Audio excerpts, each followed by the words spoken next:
नौकरियां नहीं मिलती थी। उनसे रिक्वेस्ट करता हूँ कि वो यहाँ स्टेज पे आए और अपने ख्यालात रखें, लेकिन कोशिश करें कि जो भी बाबा साहिब की हिस्ट्री है उस पर रोशनी डालें। लोग जो यहाँ पर आए हुए हैं आज बाबा साहब के यहाँ पे जितने भी लोग आप आए हैं बाबा साहब के जो जीवन के बारे में, या हमारे लोग जो हैं आज इसको जो है जयंती के रूप में मना रहे हैं, और 130वीं जयंती है, आपको पता ही है, आप सभी लोग जानते हैं कि बाबा साहब ने जो है कितना स्ट्रगल किया था, अपनी लाइफ में संघर्ष कितना किया था।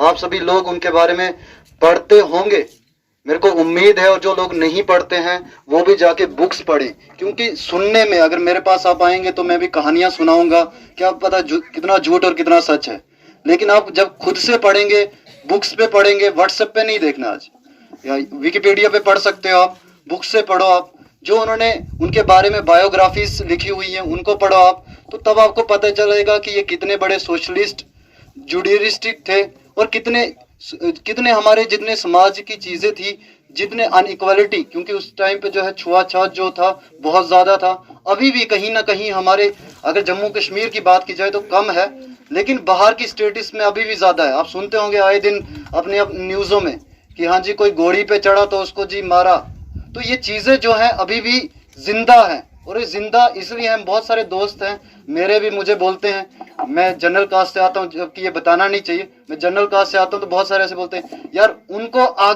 वो आगे निकल जाते हैं और हम पीछे रह जाते हैं, हमें उनसे 2 नंबर ज्यादा आते हैं, उनको कम आते हैं, वो आगे निकल जाते हैं। यार ये रियलिटी है, हम सुनते हैं ये, लेकिन मैं उनसे क्या कहता हूँ, being not a general caste, मैं एक सही इंसान होने के नाते ये कहता हूं कि आप पढ़िए, आप इतिहास को जानिए, आप इतिहास को पढ़ेंगे तो आपको पता चलेगा कि जो छुआछूत हम करते हैं, जो चीजें करते हैं, मैं कौन सा, मैं कोई ताज लगा हुआ है मेरे पे, या नाक बड़ा है मेरा, या नाखून बाहर के लिए, या आपके कोई दांत बाहर के लिए, सब इक्वल हैं, हम एक जैसे हैं। किसने बनाया धर्म? हम लोगों ने बनाया। किसने बनाई ये जाते? ये हम लोगों ने बनाई। मनुस्मृति किसने बनाई? हम लोगों ने बनाई है। तो उस टाइम पे अगर बात करूं मैं भगत सिंह की, भगत सिंह, शहीद भगत सिंह जी हो हमारे, उन्होंने अपनी स्पीचेस में उस टाइम से कहा था कि आज से अगर हमने लड़ना शुरू नहीं किया तो आगे आने वाला समाज जो है वो कैसा होगा, वो आज आपने देखा है कि किसी को भी जय सिया राम के नाम पे मारने शुरू हो जाते हैं। कि राम का मतलब जबरदस्ती हम किसी को इंजेक्शन लगा सकते हैं कि हाँ जी आप भगवान का नाम लो, जिसने लेना है वो लेगा, उसकी अपनी श्रद्धा है। अब श्रद्धा के साथ कैसे छेड़छाड़ कर सकते हैं? अगर बात करें उस टाइम से संघर्ष की बात की थी, लेकिन संघर्ष जो है बाबा साहब ने किया, और उस टाइम पे संघर्ष इतना कठोर था। अभी तो आसान है, अभी तो आपके पास आजादी है, उस टाइम पे तो चलने पे पाबंदी थी, उस टाइम पे तो पानी पीने पे पाबंदी थी। आप जानते हैं बाबा साहब ने सारी चीजें जो है बताई हुई हैं, और इनकी जो कहानियां लिखी हुई हैं, इन कहानियों में, बायोग्राफीज में लिखा हुआ है कि इन्होंने कैसे कैसे पढ़ा, खिड़कियों से झांक झांक के पढ़ा। आज के बंदे क्लास के अंदर मॉनिटर लगा लो, कंप्यूटर लगा दो, तब भी नहीं पढ़ते। तो उनको जो है वो चीजें पढ़नी चाहिए, इतिहास को पढ़ना चाहिए। और इतिहास इसीलिए होता है कि आगे आने वाली जनरेशन जो है वो उन चीजों को पढ़े, और इन चीजों को पढ़े तो उनको पता चले कि जो गलतियां पीछे हुई हैं वो आगे ना हो, जो गलतियां इतिहास में हुई हैं हम समझ जाएं उन चीजों को, और आगे गलतियां वो ना करें। तो आज के यूथ से मेरी यही रिक्वेस्ट है कि उनको जो है खड़ा होना चाहिए। मैं बात कर रहा था कि जो कहते हैं कि रिजर्वेशन की बात करते हैं कि इनको जो रिजर्वेशन क्यों है, तो मैं उनको यही बताता हूं कि आप सबसे पहले जो ऊंच नीच है वो करना छोड़ दो। आप अपने माइंड में ये सोच जो है, इसी चीज के लिए बाबा साहब ने कहा था कि जब तक हमारे लोग जो है अपलिफ्ट ना हो जाए, जब तक वो इक्वल ना हो जाए, जब तक मैं और जो जनरल कास्ट वाला है या नीचे की कास्ट की जिसको बोला जाता है वो साथ में ना खाए पियो, साथ में ना, जब ये चीज ही खत्म ना हो जाए तब तक रिजर्वेशन जिंदा रहेगी। तो ये बात आप खुद से पूछिए, क्या अभी भी हमारे एरियाज में ऐसा है कि ऊंच नीच जो नहीं होती है? तो रिजर्वेशन होनी चाहिए। मैं 2 नंबर से भले पीछे रह जाऊं, मेरा साथी जो है वो लोअर कास्ट से है, वो आगे चले जाए तो मुझे कोई दुख नहीं होगा, क्योंकि उसके साथ वो चीजें हुई हैं जो मेरे साथ ना हुई हो। उसको वो चीजें देखने को मिली है, वो ऊंच नीच जो है करने को मिली है, वो सोच जो है, जो गंदी सोच, क्योंकि सोच ही होती है, सोच अच्छी हो या बुरी होती है, ये कौन फिट करता है? ये कुछ लोग फिट करते हैं हमारे माइंड के अंदर, और वो लोग जो हैं वो बिजनेसमैन होते हैं, जिनको हम पूंजीवादी कहते हैं, जिनको हम कैपिटलिस्ट कहते हैं। और अगर मैं बात करूं बाबा साहब की, तो बाबा साहब ने सब चीजों के ऊपर लड़ा है। उसी टाइम पे सोशलिस्ट भी थे, ये कैपिटलिज्म के खिलाफ भी बोलते थे। और वुमेन्स की बात करें तो वुमेन्स के हक के लिए भी बात करते थे। सावित्रीबाई फुले, उनके ऊपर तो जो वो पढ़ाने बच्चों को जाती थी, उनके ऊपर गोबर फेंका जाता था, गांव के लोगों के द्वारा पत्थर फेंके जाते थे। वुमेन्स को पढ़ा रही तो लड़कियों को पढ़ा रही, ये कौन सी बेवकूफ काम कर रही है? ये तो हमारे धर्मों में लिखा नहीं है, एक वुमेन एजुकेट होनी नहीं चाहिए। इसको कहा, इसको तो घर के काम करने के लिए लगाओ, इसको गोबर निकालने के लिए लगाओ। ये क्या कर रही है? तो पागल है। उसको पागल कह के उसको मारा जाता था। और वो क्या करती थी, अपनी जो सावित्रीबाई फुले थे, उनकी जो साड़ी होती थी, एक पहले से लगा के निकलती थे घर से, और एक जो पर्स में लेकर जाते थे, क्योंकि एक खराब हो जाती थी तो फिर वो बदलते थे वहां पे जाके। तो ऐसा जो संघर्ष है उन लोगों ने हमारे लिए किया है, और आज हम इतने फ्रीडम है।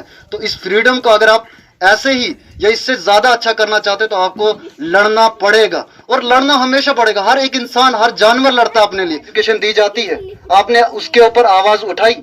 क्या आपके बच्चों ने आके बोला? आपके बच्चे तो नहीं बोलेंगे, लेकिन मैं यूथ से कहना चाहूंगा कि वो खुद से अपने आप से क्वेश्चन करे, बताए कि मैंने कौन से स्कूल में पढ़ा है। और वो बच्चा क्या जम्मू के यूनिवर्सिटी के बच्चे के साथ या जम्मू के स्कूल के बच्चे के साथ कम्पीट कर सकता है? नहीं कर सकता, क्योंकि क्वालिटी एजुकेशन की कमी है। और हमने लड़ना छोड़ दिया। उस टाइम पे वो लड़ते थे, हमने आज अपने हकों की बात करना ही छोड़ दी। तो ये हमारी जिम्मेवारी बनती है, ये हमारा हक है कि हमें लड़ना है। और हमारा कॉन्स्टिट्यूशन पूरे भारत में से सबसे अच्छा है, और वो इसलिए है क्योंकि वो बाबा साहब ने लिखा है। और बाबा साहब ने किन स्ट्रगल्स के साथ लिखा है वो आप सभी जानते हैं। उसके बारे में आप बुक्स पढ़ सकते हैं, मैं ज्यादा उस डिटेल में नहीं जाऊंगा, क्योंकि बहुत सारे जो पैनलिस्ट हैं वो भी यहाँ पे हैं, और बहुत सारे संघर्ष अभी आप देख सकते हैं कि डिस्ट्रिक्ट प्रेसिडेंट है जोगिंदर सिंह राय। मैं देखता हूँ हमेशा इनके संघर्ष जो है अपने चीजों को लेकर, अपने हक को लेकर ये बोलते हैं। ऑल इंडिया स्टूडेंट फेडरेशन का भी डिस्ट्रिक्ट प्रेसिडेंट हूँ, और मैंने संघर्ष लड़ा है, मैंने संघर्ष किया है। मैं नारे मारने शुरू हो जाता था, बहुत सारे घर वाले कहते थे बेवकूफ है, लोग कहते थे बेवकूफ है, लेकिन अपने हक के लिए लड़ा है मैंने। अपनी यूनिवर्सिटी के अंदर, चाहे यूनिवर्सिटी की बात की जाए हमारे डोडा डिस्ट्रिक्ट के अंदर, या पीजी क्लासेस की बात की जाए, तो उनके लिए हमने आवाज उठाई है, प्रोटेस्ट किया है। किसी के साथ गलत होता था, गलत अगर दिल्ली में होता था तो हम प्रोटेस्ट डोडा के अंदर करते थे, जोगिंदर सिंह राय जानते हैं। और इनको भी मैं देखता हूँ कि ये भी कोई भी अगर गलत हो रहा हो, चाहे वो दिल्ली के अंदर हो रहा होता है, ये प्रोटेस्ट यहाँ पे करते हैं। तो इन जैसा जो है इनके साथ जुड़िए, इनके साथ संघर्ष करिए, इनके साथ हो जाए, क्योंकि साथ होना जरूरी है। आज हमने बहुत सारी फेडरेशनें बनाई होती है बाबा साहब के नाम पर, किसी और के नाम पर, किसी और के नाम पर हम बंट गए। आप लोग बंट गए, सभी लोग बंट गए। मैं ये हूँ, कोई बोलेगा मैं बाबा साहब हूँ, कोई बोलेगा मैं अम्बेडकर हूँ, मतलब अलग अलग एनजीओ में बंट गए। आप बंटिए, आप बनाए एनजीओ, लेकिन जब हक की बात हो तो सारे एक हो जाए, सारे के सारे एनजीओ एक हो जाए, क्योंकि हम सब एक है। और हम में जब बुरा होगा तो सबके साथ होगा, किसी एक के साथ नहीं होगा। और हमने आपस में मिलके जो है लड़ना है। और मैं बताऊं, जोगिंदर सिंह राय के बारे में मैं बता रहा था कि ये संघर्ष करते हैं, इनके साथ जुड़िए।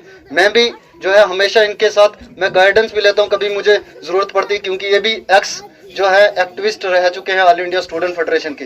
All India student federation Bhagat Singh के बनाई हुई टाइम की जो है फेडरेशन है।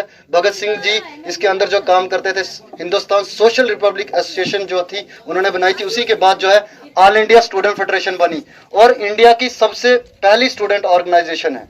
और अभी मैं जिस फील्ड में काम कर रहा हूँ, साथ में मैं स्टडी भी करता हूँ, और साथ में मैं जर्नलिज्म में, तो आप मीडिया में आओगे, नहीं तो आपकी शक्ल मीडिया में आने के लायक नहीं है।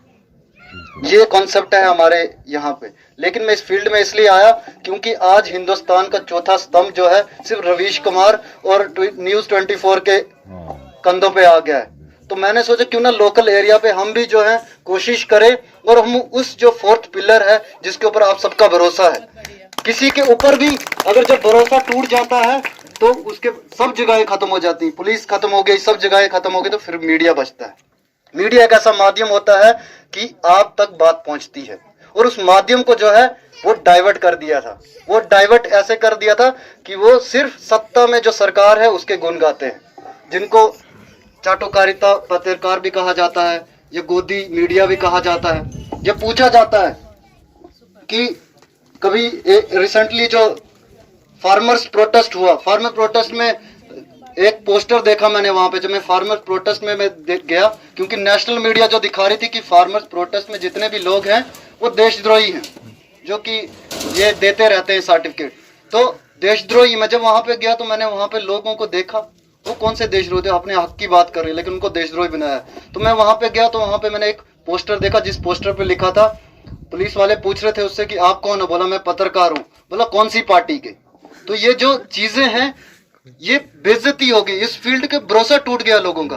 तो भरोसा जिंदा करने के लिए उस चौथे स्तंभ को जो है खड़ा रहने के लिए, क्योंकि उसको अगर वो टूट गया तो डेमोक्रेसी का एक जो है पिलर टूट जाएगा और फिर बाकी तीनों पे कितना भार रहेगा। इसलिए हर एक चीज के लिए जो है लड़ना है, चाहे वो हर एक कोई भी चीज हो हमारे समाज में जो गलत हो रहा हो। तो मीडिया का जो फील्ड मैंने पकड़ा है, और इसके अंदर किसी को भी जरूरत पड़े कभी भी मुझे फोन कर सकता है, मेरे नंबर्स आप रख सकते हो, मेरे इंटरनेट पे मैं 24 घंटे जो ऑनलाइन होता हूँ, आप मुझे वहां से जो है मैसेज कर सकते हैं। द लोकल रिपोर्ट जो मेरा चैनल है, और मैं बहुत सारे और भी जो हमारे न्यूज़पेपर्स हैं उनके साथ काम करता हूँ। भारत टाइम्स का मैं ब्यूरो चीफ हूँ डोडा डिस्ट्रिक्ट से, और कॉरेस्पोंडेंट हूँ नॉर्थन हेराल्ड का। ये दो जो है बड़े न्यूज़पेपर्स हैं, बड़े बड़े न्यूज़पेपर्स हैं, लेकिन लोकल एरियाज पे मैंने लोकल लोगों के लिए बनाया हुआ the local report. The local report के नाम से जो है आप वो चैनल सर्च कर सकते हो, और कभी भी कोई प्रॉब्लम हो मुझसे जो है डायरेक्ट कांटेक्ट कर सकते हैं। तो आपका बहुत बहुत शुक्रिया, मेरे जो नादान सी बातें थी इनको सुनने के लिए बहुत बहुत शुक्रिया। Thank you. इनकलाब जिंदाबाद।